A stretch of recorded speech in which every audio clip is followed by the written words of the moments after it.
subscribe and press the bell icon to never miss a video from testbook.com.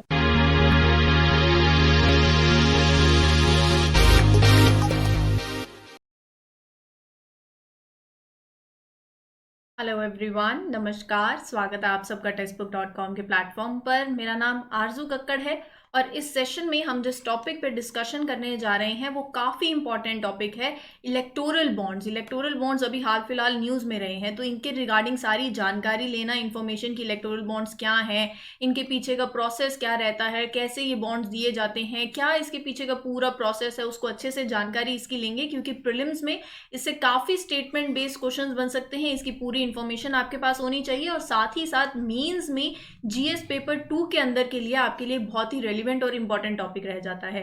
तो electoral bonds क्या हैं, इनको हम क्यों डिस्कस कर रहे हैं, क्या अभी रिसेंट न्यूज़ रही है, पहले न्यूज़ देखते हैं। हुआ क्या है, सीजेआई सुप्रीम कोर्ट जो है उन्होंने एक प्ली ली थी on 24 March against the sale of electoral bonds की। इलेक्टोरल बॉन्ड्स की जो सेल है उस पर स्टे लगा देना चाहिए before the assembly elections in West Bengal and Tamil Nadu. तो यहाँ पर ये जो प्ली थी, ये जो याचिका दायर करी गई कि इस पर स्टे लगा देना चाहिए कि जो न्यू सेट है इलेक्टोरल बॉन्ड्स के उनकी सेल पर, किसके द्वारा कही गई थी, by NGO Association for Democratic Reforms. अब ये हमारे लिए इतना इंपॉर्टेंट नहीं है कि किसने करी, क्यों करी, इसके पीछे का सिनेरियो। हमारे लिए इंपॉर्टेंट है इलेक्टोरल बॉन्ड्स को जानना और काफी अच्छे से इसके बारे में समझ लेंगे कि आने वाले टाइम में आपको कभी इलेक्टोरल बॉन्ड्स भूलेंगे नहीं और इससे रिलेटेड जो भी इंफॉर्मेशन होगी वो सारी आपके पास होगी, ताकि कोई भी क्वेश्चन हो, आपकी बेसिक अंडरस्टैंडिंग हो, सारी इससे क्लियर हो जाए।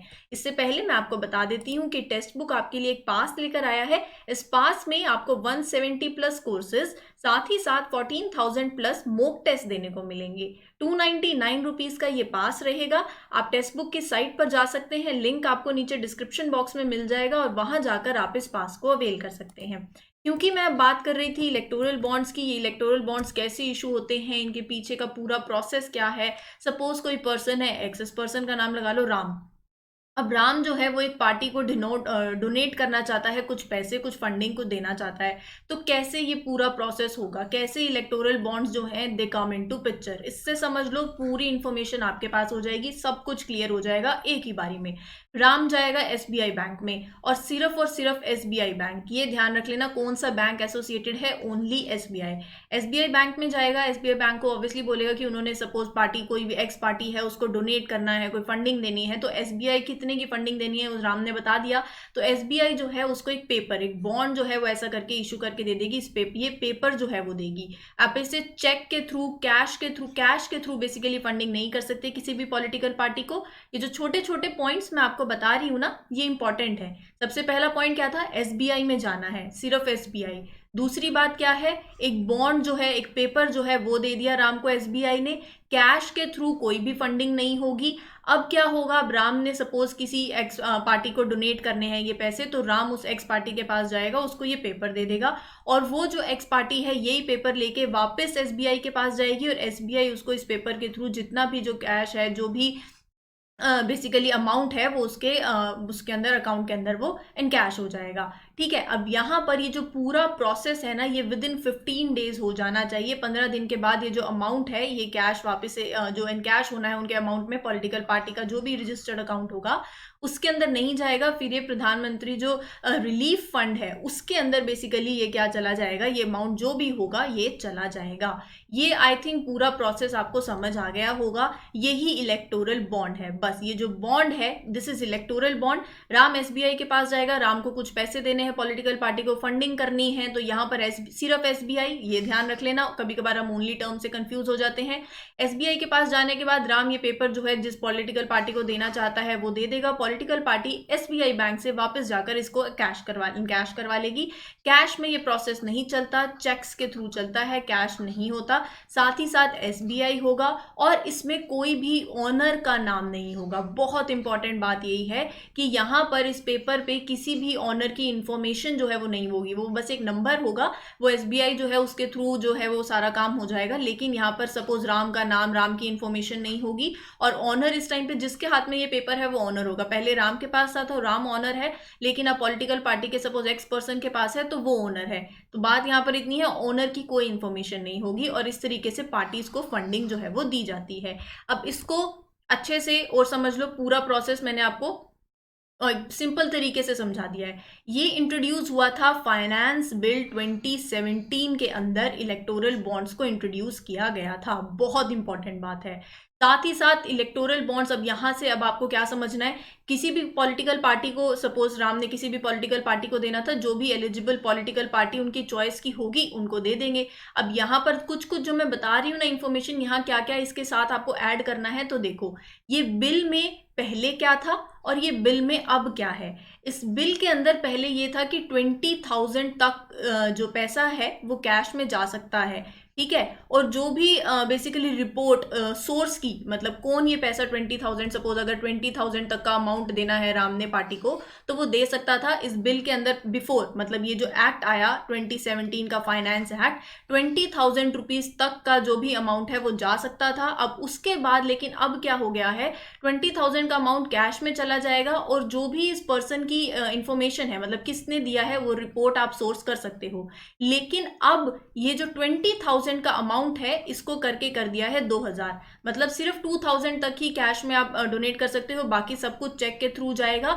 और उसके बाद ओनरशिप जो है वो नहीं बताई जाएगी, आप कौन सा रिपोर्ट है वो नहीं सोर्स कर सकते, क्योंकि बॉन्ड्स के थ्रू सारा काम होगा, ठीक है। अगर आपसे कोई ये दो चीजें पूछे ना, अब और पहले वाले एक्ट में क्या चेंज आया, मतलब ये एक्ट के आने के बाद पहले क्या था जब ये एक्ट नहीं था, और अब क्या चेंज हुआ है, सबसे पहले तो ये अमाउंट, और दूसरी बात है प्रॉफिट। मतलब प्रॉफिट क्या, अगर कोई कंपनी, कोई भी कॉरपोरेट, अगर सपोज ये कॉरपोरेट सेक्टर से है, अगर कोई भी कंपनी, कोई भी कॉरपोरेट इस पॉलिटिकल पार्टी को फंडिंग देना चाहती है, तो पहले एक लिमिट थी, वो जो भी प्रॉफिट कमा रहे हैं, जो भी उनका प्रॉफिट हो रहा है, उसका 7.5%, 7.5% ऑफ देयर प्रॉफिट वो एज अ फंडिंग जो है वो दे सकते थे। लेकिन अब कोई प्रॉफिट नहीं है, अगर कंपनी लॉस में भी चल रही है तो भी वो बैंक से लोन लेकर जो है वो जो भी उनको फंडिंग करनी है वो कर सकती है। तो ये थी इस बिल से एसोसिएटेड बातें, कि अगर यूपीएससी आपसे कभी पूछ ले कि अब और पहले में क्या फर्क है, तो आपको पता होना चाहिए।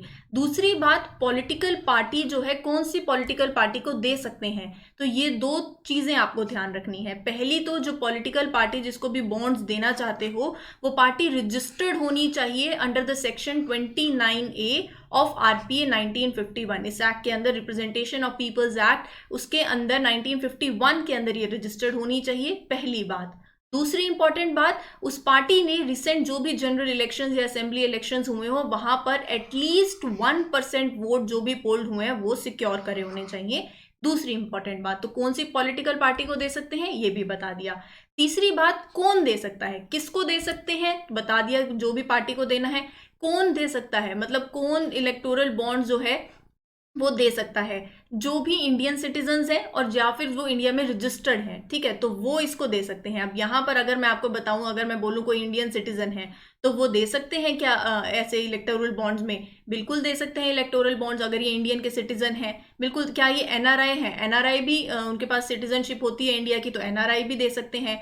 ओसीआई कार्ड होल्डर्स अगर हैं, तो ओसीआई कार्ड होल्डर्स नहीं दे सकते। क्यों नहीं दे सकते? क्योंकि ये फंडिंग क्यों नहीं कर सकते? क्योंकि ये इंडिया के सिटीजन्स नहीं है, इसीलिए ओसीआई नहीं दे सकते। अगर कोई कंपनी, मान लो अगर कोई कंपनी है, ये किसी कंपनी के कॉर्पोरेट को डील कर रहे हैं, तो अगर कोई कंपनी इंडिया में एस्टेब्लिश हुई हुई है, तो वो दे सकती है क्या फंडिंग? बिल्कुल दे सकती है। क्या कोई फॉरेन नेशनल दे सकता है फंडिंग? फॉरेन नेशनल नहीं दे सकता, क्योंकि वो इंडिया में रजिस्टर्ड नहीं है, इंडिया का सिटीजन नहीं है। तो कौन दे सकता है, कौन नहीं दे सकता, ये आपको पता चल गया। बॉन्ड्स जो है वो इशू होंगे in the multiples of 1,000, 10,000, 1 lakh, 10 lakh, 1 crore, इस तरीके से। कोई मैक्सिमम लिमिट जो है वो नहीं है। इसके बाद मैंने आपको बता दिया जो पूरा प्रोसेस है ये एनकैश कराने का, जो भी बॉन्ड्स का, जो इलेक्टोरल बॉन्ड्स, ये वैलिड रहेंगे 15 दिन तक। जब वो लेके आए और फिर उसके बाद उन्होंने दिया, उन्होंने एनकैश कराया, तो ये पूरा प्रोसेस 15 डेज तक वैलिड रहेगा। अगर 15 डेज से ऊपर हो गया तो जो भी अमाउंट है वो पीएम के जो रिलीफ फंड है उसमें चला जाएगा, ठीक है। और क्या ये हर टाइम अवेलेबल रहते हैं बॉन्ड परचेज के लिए? बिल्कुल नहीं। एक मंथ रहता है, क्वार्टरली जैसे रहते हैं, जनवरी, अप्रैल, जुलाई और अक्टूबर, और 10 दिन का पीरियड रहता है, ठीक है। और जैसे मैंने आपको बता दिया, ये बॉन्ड्स बेसिकली डिजिटली परचेज होते हैं और साथ साथ यह चेक के थ्रू होते हैं, कैश के थ्रू भी कोई ऐसा फंडा नहीं है कि आप दे सकते हो। साथ ही साथ अब बात आती है ये जो इलेक्टोरल बॉन्ड्स हैं, इनके आर्ग्यूमेंट्स में कुछ, अब ऑब्वियसली यहाँ पर क्या बात उठती है कि जो भी पॉलिटिकल पार्टी है, आप यहाँ पर ओनर की इंफॉर्मेशन नहीं दे रहे हो, ऑब्वियसली कोई ओनर का नाम नहीं है यहाँ पर, तो किसने कौन सी पॉलिटिकल पार्टी को दिया? कुछ नहीं पता चलेगा, ना ही डोनर का नाम, ना ही पॉलिटिकल पार्टी का नाम, कहाँ से डोनेशन आ रहा है। तो ये बेसिकली एक बात आती है कि ये ब्लैक मनी जैसी चीज़ें फिर यहाँ से और निकल कर आएंगी, ब्राइब्स, पॉलिटिकल पार्टीज को ये आगे बढ़ता जाएगा, इलिसिट मनी होगा। साथ ही साथ टैक्स एग्जम्पशन, जो इलेक्टोरल बॉन्ड्स डोनेशन है उनको 100% टैक्स एग्जम्पशन मिलती है।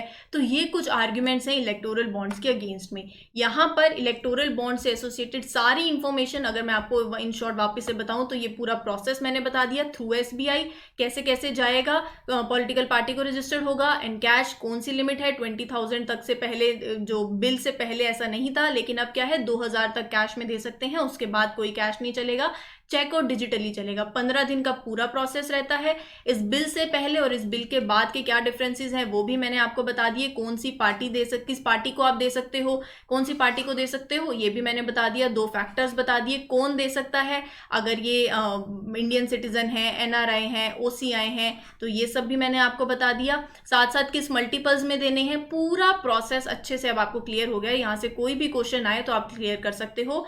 फाइनेंस एक्ट, फाइनेंस बिल से पहले, इस बिल से पहले बेसिकली क्या था और इस बिल के बाद क्या है, तो 7.5% की लिमिट और 20,000 से अब 2,000 तक का केस, और अब क्या है बॉन्ड्स के थ्रू इश्यू होते हैं। तो ये पूरा प्रोसेस आई होप अब आपको क्लियर हो गया, और वीडियो के एंड में मैंने आपको एक बार शॉर्ट फॉर्म में रिवीजन भी करा दी। अब इसी के साथ जाते जाते मैं आपको बता देती हूँ, टेक्स्ट बुक आपके लिए 2 कोर्सेज लेकर आया है। यहाँ पर एक आपको करंट अफेयर्स की लाइव कोचिंग दी जाएगी, साल भर के करंट अफेयर्स 2021 का प्रीलिम्स आ रहा है तो उसके लिए आपको कवर करवा दिए जाएंगे, टेस्ट भी होंगे, नोट्स भी दे दिए जाएंगे।